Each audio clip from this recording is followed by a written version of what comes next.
the summer of 2003, events in the northeastern United States involving a strange, human-like creature sparked brief local media interest before an apparent blackout was enacted. Little or no information was left intact, as most online and written accounts of the creature were mysteriously destroyed. Primarily focused in rural New York State, self-proclaimed witnesses told stories of their encounters with the creature of unknown origin. Emotions ranged from extremely traumatic levels of fright and discomfort to an almost childlike sense of playfulness and curiosity. While their published versions are no longer on record, the memories remained powerful. Several of the involved parties began looking for answers that year. In early 2006, the collaboration had been accumulated nearly 24 documents dating between the 12th century and present day, spanning 4 continents. In almost all cases, the stories were identical. I've been in contact with a member of this group, and I was able to get some excerpts from their upcoming book, The Rake, A Suicide Note, 1964. As I prepare to take my life, I feel it necessary to assuage any guilt or pain I have introduced through this act. It is not the fault of anyone other than him, for once I awoke and felt his presence, and once I awoke and saw his form. Once again I awoke and heard his voice, and looked into his eyes.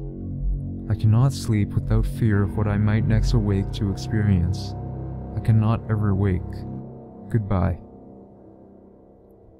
Found in the same wooden box were 2 empty envelopes addressed to William and Rose, and 1 loose personal letter with no envelope. Dearest Linny, I have prayed for you. He spoke your name. A journal entry, translated from Spanish, 1880. I have experienced the greatest terror. I see his eyes when I close mine. They are hollow, black. They saw me and pierced me. His wet hand, I will not sleep. His voice, unintelligible text. A Mariner's Log, 1691. He came to me in my sleep. From the foot of my bed I felt a sensation. He took everything. We must return to England. We shall not return here again at the request of the Rake. From a witness, 2006. 3 years ago, I had just returned from a trip from Niagara Falls with my family for the 4th of July.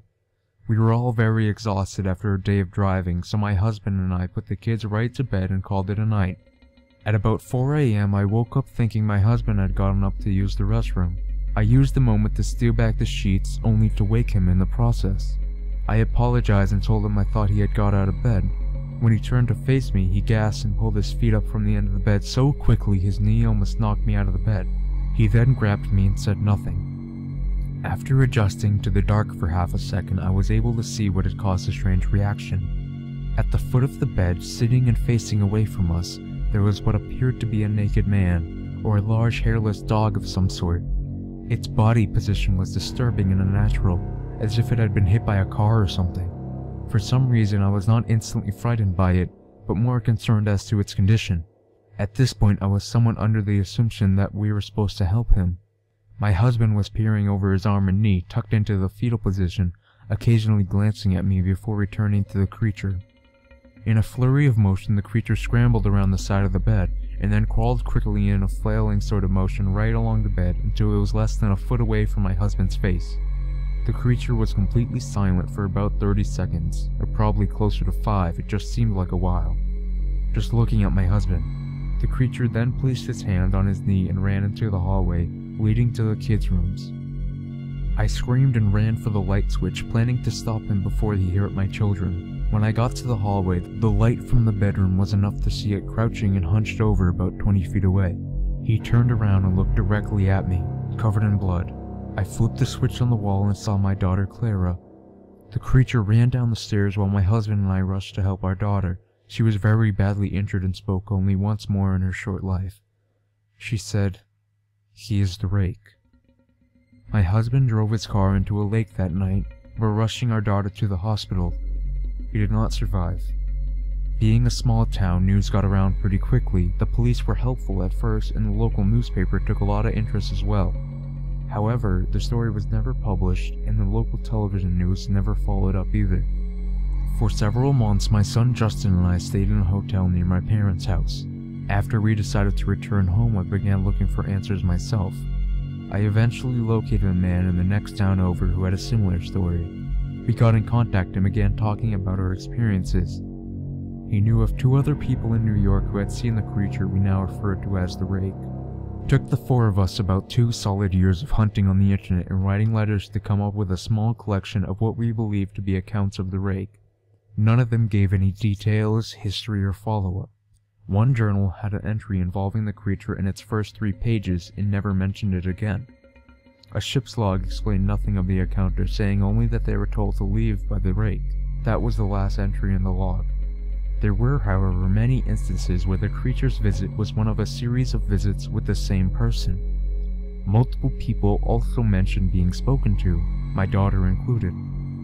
This led us to wonder if the Rake had visited any of us before our last encounter. I set up a digital recorder near my bed and left it running all night.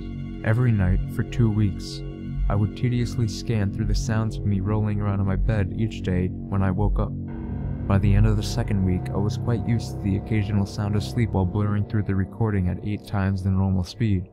This still took about an hour every day. On the 1st day of the 3rd week, I thought I heard something different. What I found was a shrill voice. It was the Rake.